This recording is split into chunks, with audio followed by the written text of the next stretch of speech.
There is a frustration right now in the industry, okay? And that's what we're dealing with, right? There's a frustration of our association, the National Association of Realtors right now, which is they have not been advocating in favor of us, okay? They've been advocating and acting in favor of themselves. I've been selling real estate since Jesus was a baby. I get paid the same thing as the girl who walked out of real estate school 3 hours ago. Not only does the bar to entry need to be raised, but the bar to stay in needs to be raised as well. We believe that we're losing too many of these issues, particularly at the local level. We'd like to play a role in helping to reverse that. 1,400 members on a board of directors, which not many people know. You know, Apple, by the way, has 8. IBM has 12. Wait a minute. Stop. Yes. 1,400 board members? Well, hello, ladies and gentlemen, and welcome to this episode of Glennda's Guru. I've got to tell you, we have got some hot topics here today. I am so excited to welcome my friend Mauricio Umansky with the agency, or the owner of the agency, or oh my stars, like the Mauricio Umansky, and Jason Haber. Jason, this is our first time getting to meet, and I am so excited to kind of hear a little bit more about kind of what started you on this whole initiative. You have been very outspoken with a lot of things going on with the Realtor Association, and I just am hanging on every single word. I love the actions that you're taking, and you really are doing a great job for us as real estate agents. So I'm excited to speak to you both. Mauricio, you and I kind of crossed paths. Well, I guess we first met with Tyler. Yeah. Yeah. And my friend Tyler Whitman. And I've had the opportunity to interview you before, and it was amazing. And then we got to meet when we were in the Hamptons, and that was so cool. And I got to spend some time with you. Before I kind of put the two of you together, Mauricio, tell me what's going on with you and the agency and Netflix and all kinds of good stuff with you. Well, Glennda, we're just continuing to have a lot of fun and trying to put ourselves everywhere in the world. And I just got back from a 6-week tour of some of our agency offices from around the world and the globe. And we're growing, we're expanding every single day. We're opening up 30 offices a year right now, which is just an extraordinary pace, but it's also a pace that is very sustainable for us, and that we have the ability to do with the team that we have, which is so important for us, just to maintain that feeling. I was in Portugal, I was in Spain, I was in Israel, in Vancouver, and all different places. We just finished buying Beverly Hills season 2 on Netflix, which was a ton of fun, and hopefully we'll get a season 3. I think everybody enjoyed watching it. I think there was some great real estate porn on that, and there was some great lessons and some great, a lot of juicy relationship stuff going on there. And, hopefully people, I learned a little bit, in terms of how to handle, those type of things well as also. But, oh my God, Glenn, I'm just everywhere. We're going to talk about the American Real Estate Association today, and launching that as well. I just, I figured I don't have enough on my plate, and I should just keep doing more things. And so that's kind of the way I'm looking at this. Well, I got to tell you, I have been watching your globe-trotting escapades all over the place. I had the opportunity to interview Ben Black a couple weeks ago, and he is so awesome. And I got to tell you, I am absolutely addicted to that Buying Beverly Hills. So, thank you. So I'm telling you right now, I see season 3, 4, 5, 6 in your future for sure. Let's do it. Now, Jason, I got to ask, yeah. So you and I, we've not ever met in person, but my goodness gracious, talk about making a splash, making waves in the industry. You really took the bull by the horns and shook the shit out of that.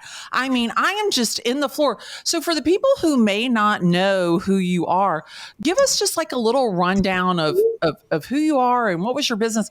But really what I want to know is, what was it that compelled you to like really shake things up. Well, thank you. And it's great to connect with you here. And thanks so much for having us on the podcast. For me, silence is indifference. And in this world, it's important that we speak up when we see something that's wrong and we work to try to right it. And I think for me, that's core to who I am. And I know for a lot of people in the industry, because I wasn't very well known before all of this, how I put all this together may seem like, well, how did he do it? Truth is, I do have a background in this. I went to school in Washington, D.C., where I was very involved, and I've been involved in government and politics for about 25 years. I was a professor. I've written a book. I've served in numerous political organizations and for a lot of candidates around the country. And so I do have a background in organizing, which I have never used in 17 years in real estate until September 1st, 2023. And once that started, everything came together very quickly. And it was the first time in my career where I fused sort of my love of the industry with my background in advocacy and put them together in a way that I think by any measure has been very successful.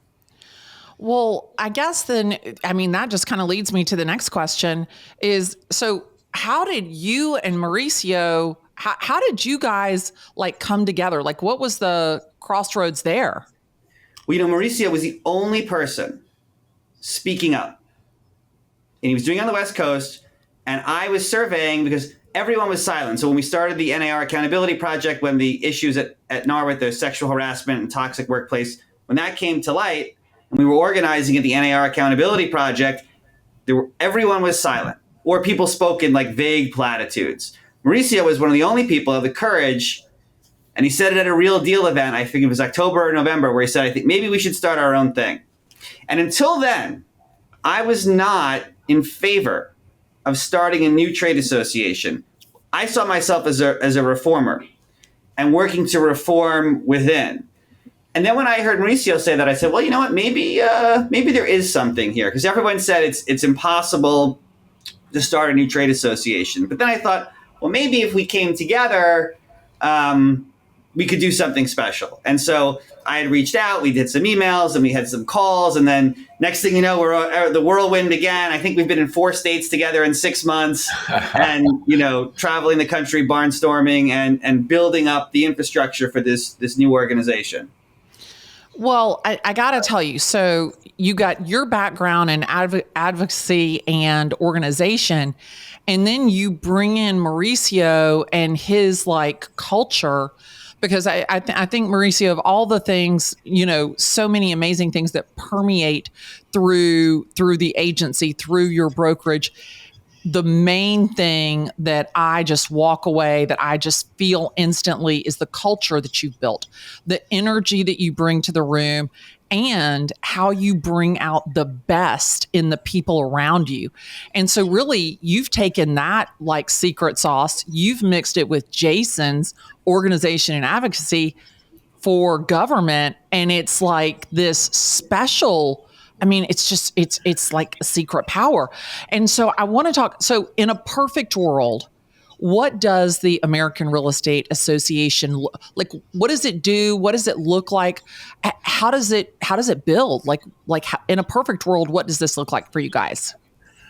Well, first of all, before I go into that, Glennda, I think it's important to just talk about how we're going to do this, right? And I think what we need is that there is a frustration right now in the industry, okay? And that's what we're dealing with, right? There's a frustration of our association, the National Association of Realtors right now, which is, our association that we pay dues to, and that they have not been, I think that there's a frustration just around the country of them and brokers and agents alike, that they have not been advocating in favor of us.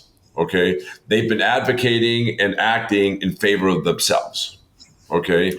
And that's been going on far too long. We've been watching it. We've all, we all talk about it in closed doors and everybody is frustrated, but nobody has gone out there and done anything about it. Right. And, from my perspective, this is an industry that I care about so much. It's given so much to me. It's been so good to me. It has done incredible things, and I just feel that given the opportunity that I have because of being on television, because of for a variety of different reasons, and being an outspoken person, that I have to give back to the industry. And then finding Jason, who is, more organized and can, understand, what to do politically and how to handle things. I mean, he and I could not be more different. Just look at the way we're both dressed today. I was dressed down last time we were together, though, and you noticed that in Miami. Exactly.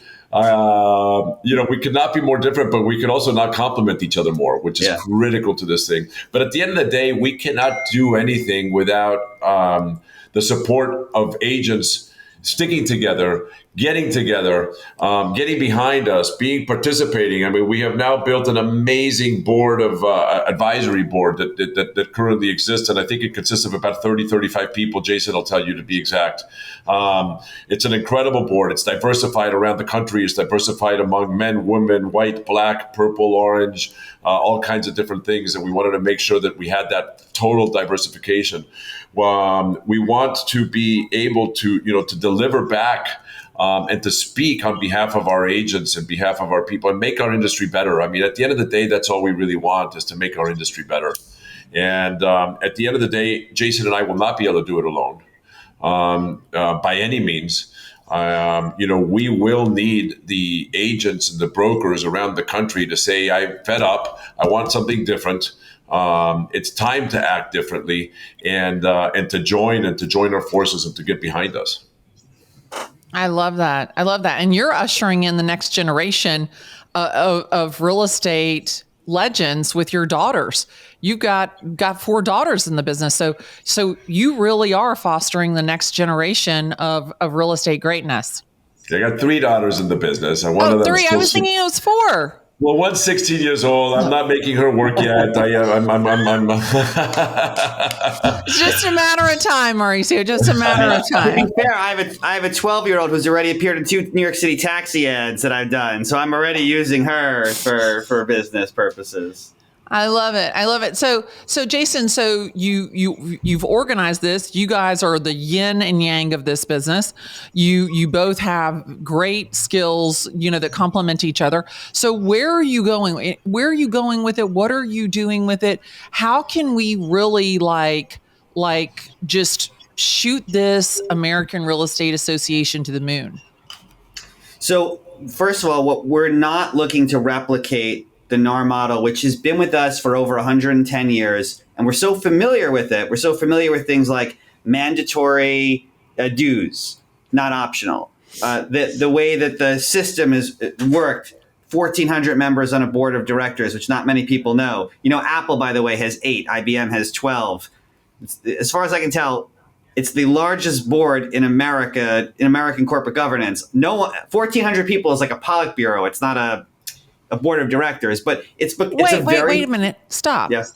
Yeah. You just said that there are 1,400 board members? That's right. I think it's 1,475 if you look at the 990 form. It's, yeah. And those people get paid. Well, listen, when you make $350 million a year in annual revenue, you have to you have to do something with the money, right? I don't know all the pay structures and what the comps and perks are, if any, on the board, but I do know that they have a very large board, which is completely unwieldy. And when you think about bureaucracy and sort of waste, like, how do you get anything done with 1,400 people on a board of directors? I mean, Mauricio, can you imagine if the agency had 1,400, if you had a board of 1,400 people to answer to? I have a hard enough time with 3.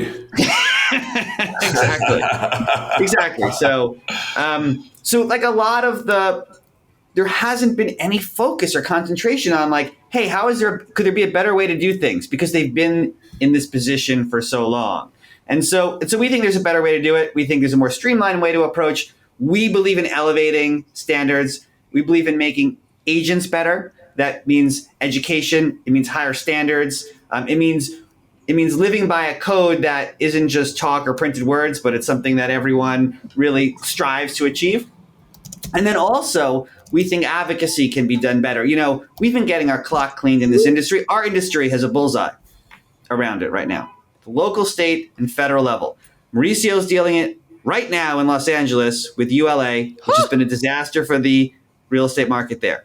In New York City, we're dealing with it. In New York State, we're dealing with it since the 2019 rent laws changed. There are broker bills in the city council here that are problematic. Around the country, pick the municipality, we have issues. We believe that we're losing too many of these issues, particularly at the local level. We'd like to play a role in helping to reverse that. And one thing Mauricio is really good at is storytelling.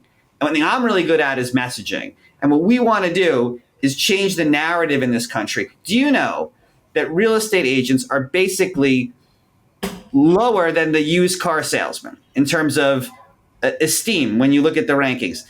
The work we do is so important, as you know, as everyone knows who's watching this, but that's not the perception of the public. And my question to you is why? Consider this, Glennda. In 1978, the average agent did 11.8 deals a year. Last year, the average agent did 7.6 deals a year. Do you know why? With all the efficiencies we have, email, cell, text, social, etc., why does the average agent today do less deals than they did in 1978? Why? Because there's more of us, probably. Exactly. There's more of them. Yeah, and the bar to entry is very low. You talk a little bit about education. That's kind of how we all, kind of reconnected was my friend Danielle Garofalo. I mean, you want to talk about an education guru. I mean, she is it. Yeah, Yep. the best. Yeah. And the bar to entry is low. We want to make the bar to entry more difficult. We want to work with the states to make the bar to entry more difficult. We want to make licensing more difficult. What that will do is that will make better advisors. Okay, that'll make better people, better agents.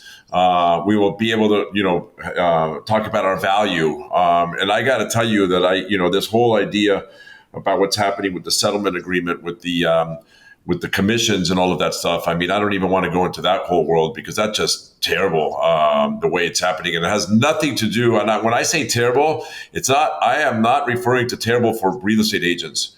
I am referring to terrible for consumers. Oh. Okay. When a buyer goes in there unrepresented because they can't afford to pay the commission because it's no longer going to be allowed to be, financed. Okay, or they have to be represented poorly by a discount broker, or anything like that. That is just not a good outcome for the consumer. Okay, that period, end of story. This is not. Forget about the agents. This is not about money. This is about the consumer, and the consumer is not going to win on this one. It's going to be terrible. And not only that, Glennda, if I could just add one other thing. Yeah, go ahead. NAR agreed to the settlements, their settlement terms. The veterans of this country were left in the cold on the settlement terms because the VA Home Loan Guarantee Program, one of the most successful programs to bring home ownership to veterans in this country, has a specific clause that states that veterans are using the program are not allowed to finance the cost of their own agent or even pay out of pocket. And NAR knew this in the settlement terms. They figured we'd figure it out later. And actually, it was figured out later. We got involved. We weren't the only ones. NAR was involved too in advocating a change in policy that would allow veterans to finance or pay for their own agent. We met with 3 committees in Congress, several members of Congress. We wrote letters to various federal agencies. And the truth is, the solution that they put in place is a Band-Aid. It'll work for now, but we don't want to stop our work on this until there's a long-term and durable solution that's in place that protects veterans going forward permanently. And at the same time, doesn't hurt fees. In other words, we don't want to see fee caps. We don't want to see fee compression. We think veterans should be pari passu at the same level of anyone else without any disadvantage in the marketplace using the Home Loan Guarantee Program. So that's just one example of the kinds of issues that we're already involved in at the association. Well, and you talk about this is bad for the consumer. The person that it really hurts the worst is that veteran, teacher, police officer, first-time home buyer, because Bobby and Susie and the average Joe, they a lot of times don't have the money to pay out of pocket. Whereas, Mr. Hollywood executive producer who's buying the gazillion-dollar home, he has the money to get the Mauricio Umansky of real estate. He has the money to get the Michael Jordan of real estate. And it's really the average Joe and the Bobby and Susie who are the ones who are disadvantaged, who are the ones walking into the lion's den without any protection and having to negotiate for themselves, and who will get the short end of the stick. And I wholeheartedly believe that with every fiber of my body, that the consumer, and it makes my head spin around and snot fly out of my nose when people say, oh, this is going to help the buyer. This is going to help the buyer and seller. The seller is going to save money and the buyer's going to pay less. I don't know any seller that I've ever worked with that said, hey, Glennda, I'm going to pay you less commission and I'm going to give that money to the buyer. I have never worked with a seller who's ever said that. And I've never, ever worked with a buyer who said, hey, I'm going to pay extra so Mr. Seller is whole, even though I'm not using a real estate agent. So the mere fact that they think that this is going to reduce the cost of the seller or reduce the cost for the buyer, they've lost their mind. That tells you those people aren't in the field doing what we do every single day. Right. No, they have no idea what we do. No, and they don't know everything that goes into it. And a lot of people are saying, oh, well, you're not worth, X number of dollars. You're not worth X percent of this. Why would you get paid the same on a 500 as you would on a 5 million? Well, we all know that the exposure for risk for us, if we make a mistake, is much larger on $1 million home than it is on a $500,000 home. And so, yes, it's part of what we're paid is part of the risk exposure and also your skill and expertise. I always talk about that in real estate. I've been selling real estate since Jesus was a baby. I get paid the same thing as the girl who walked out of real estate school 3 hours ago. And right. It's not like that in the NBA. It's not, come on now. Look at Trevor Lawrence, who just signed a $275 million contract with the Jaguars. On his rookie contract wasn't nearly as good. So I just keep thinking to myself, not only does the bar to entry need to be raised, but the bar to stay in needs to be raised as well. Because my God, 100%. There's nothing worse than a Karen that's been doing this 40 years and she doesn't know her head from a hole in the ground because the only person she sold a house to was one person last year from her garden club. Yeah.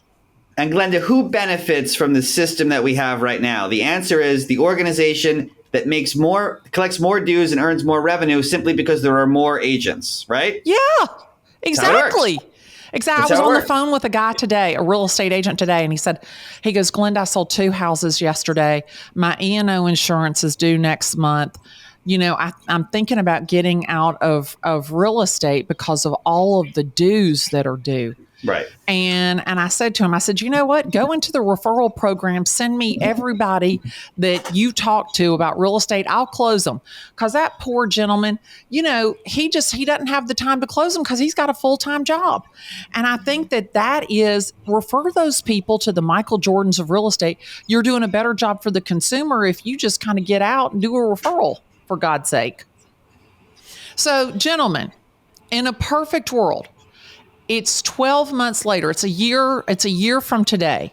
Where is the American Real Estate Association? Where is it? What is it doing? How is it thriving? Well, one of the things that we need to do is we need to get people, behind it. Right now, it's being funded by Jason and myself.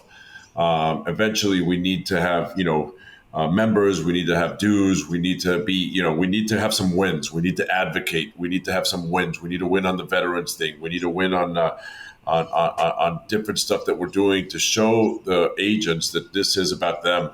This is a nonprofit organization. I want to be super clear for anybody listening to this, this podcast. There is no money in this thing for Jason and I. This is giving back 100%. This will not be a for-profit venture whatsoever. I was talking to a couple of different people, a couple of different CEOs. I think everybody wants to see, us better the industry. And at the end of the day, that's what we're doing. But, it's not going to happen without anybody getting involved. We need people to get involved. We need people to not be lazy. It's like when you complain about a ballot that passed in your local community, and then you're upset with it, but you didn't go out and vote, right? And that's kind of what we need. We need people to not just be upset, but to act. And that's what it looks like. We have three pillars. We've got the educational piece. We've got the advocacy piece. But at the end of the day, that's what we need, Glennda. We need people to help us and to help themselves. Well, I love that. I love it. Jason, you want to jump in and tell us what our third pillar is? Well, no. Well, aside from our advocacy work, and which I got to say is really important because right now we need it. We really need it desperately, and I think that we can play we're already playing a role around the country in important issues, and we have others that we're sort of working on behind the scenes too, and like we're going to be in the middle of all of this. There's an interesting conversation that we'll have on education over the next year as well, because raising standards, by the way, that isn't that popular. Not everyone wants raised standards, believe it or not. But we think it's important, and we're prepared to say, if you don't think it's important, maybe we're not the trade association for you. Like that's also okay. Thirdly, it'll be interesting to see what happens with data in our industry going forward. And again, we think that there are better ways for data to be organized and to shared. And listen, we'll see what happens with all that. I want to see us. Please sign up, AmericanREA.org. It's free in 2024. Their dues payments will start in 2025. I hope people will sign up and join us and get involved. We will have plenty of committees, subcommittees. Hopefully we'll have events next year. We'll be looking to hire our key staff. We have identified certain people that we'll be bringing in when we're ready to do that. And to scale this to a national trade association that can make a difference in the lives of our agents that we work for. So let me ask you a question. Now, will you guys be at Inman? In July, the big conference, will you be talking about this? Tell me, look, I mean, because, some people say I'm the most recognized face and voice in real estate video. So, I've got a pretty big reach over here. But tell me, how are you kind of getting the word out? How can I help you? How can we mobilize together and really kind of create something that's thriving? And really, when you're ready to kick it off in 2025, you've really got that running head start and you've got that momentum behind you. We need your help, Glennda. I mean, that's why we're doing this with you. And we're so appreciative of you allowing us to be on your podcast and welcoming us to tell this story, because we do need it. The industry needs it. We as agents need it. And I know that we can deliver something that will be good for all of us. We need your help. We need to get the word out there. I personally will not be at Inman this year. I think Jason, I'm not sure if you're going to be there. I believe so. And we've been, by the way, we've been to the New York conference, the Miami conference. We've been at the last two Inman conferences and speaking at events around the country. And I think there was an Inman poll that found 41% of the industry already heard of us, and 27% of the industry, this was back in March, was already considering joining us. So I think we've tapped into something. Oh, that's bright here. I think we've tapped into something pretty special. And we're trying to harness that as best we can. Okay, so now tell me, if I want to sign up, I want to get more information, I go to AmericanREA.com. Is that correct? .org. AmericanREA.org. And I'm sure that you've got something on there that'll get me onto a newsletter that'll keep me updated on every single thing that you're doing, correct? Yes. Okay, wonderful. And so when you guys kind of look at what is the next step for you? So you kick it off in 2025, and where do you go from there? For us, we've already, although these are early days, we're already involved. We're already involved in policy, which I think is super exciting. Yes. And it's good to see results. But what gets really cool, I think, in the next year is when we start working on education. is when we start having events, when we have our key staff hired and we're doing stuff around the country. This is a national trade association. Again, we're not going to have 1.5 million members. We're not going to have 1,400 board members. This is going to be different. So we're not measuring our success by comparing us to NAR. And by the way, Mauricio will be the first person to tell you this. We wish them all the best. If we make them better, if we push to make them better, great. Competition is a good thing. It's been proven time and time again. So, we're in our lane. We're going to do our own thing, and we're excited about that. And I think we can grow this in a really exciting way. Yeah, you're not looking to be a competitor to NAR. You're looking at being a different, completely different animal. It's like apples and oranges. And I'm allergic to oranges. But I mean, the thing about it is that really it is a very different mindset. It is a very different culture. Everything, all the research that I've done, all of the conversations that I've had with Danielle, especially about the American Real Estate Association, it really is a completely different association, trade association than anything else. And that's what I love. And I have to tell you, I am excited for you guys. I think that I can't imagine two more different, more accomplished, and more valuable people to be at the head of this. I am so excited to watch you guys thrive and to watch you grow this. And I am an advocate for you guys. I am here standing behind you, cheering you on. Anything that I can do, I want you to know that I am right here. Me and my audience, we want to see what you guys have to offer us. You're the best, Glennda. Thank you so much. And again, it's I just cannot repeat it enough. This is really just about us, right? It's about all of us. It's and it's an industry that it's an amazing industry, but we got to take care of it. And it's going through a lot of turmoil right now, and it's not healthy right now. It's not in a good place, and we need to get it to a good place. Period. End of story. And it's our industry. It's our industry. This is what blows my mind, is that we help people build generational wealth. Yeah. We help people. We are the ambassadors of the American dream. More generational wealth was built on real estate than any other industry in the world. And I want everybody to have access to home ownership. And to me, our biggest threat is Wall Street buying up all these first-time homebuyer houses, especially in my market. And I need a trade association that is ready to look at that and really ready to take action.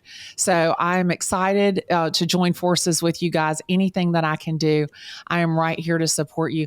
And I can't thank you enough. Jason, it was such a pleasure to have the opportunity to sit down with you today. They say that time and attention is your most valuable assets. And I appreciate you gentlemen spending your time and your day with me. Well, we feel the same way with you. Thank you so much for all your support. Thank you. It's a big honor to be on the podcast, and we're thank you for everything. How you've helped spread the word about this is how it starts. We have these conversations with important people in the industry, and we sort of spread the word about what we're doing. Absolutely. We will also link to the American Real Estate Association on all of our clips and on all of our podcasts, AmericanREA.org. If you want more information about the American Real Estate Association. As I always say, my name is Glennda Baker. I am a real estate agent in Atlanta, Georgia. And today I had the opportunity to be with Jason Haber and Mauricio Umansky with the American Real Estate Association. And I am excited to say thank you, gentlemen. I really appreciate your time today. Thank you, Glennda. Thank you. Thanks, guys.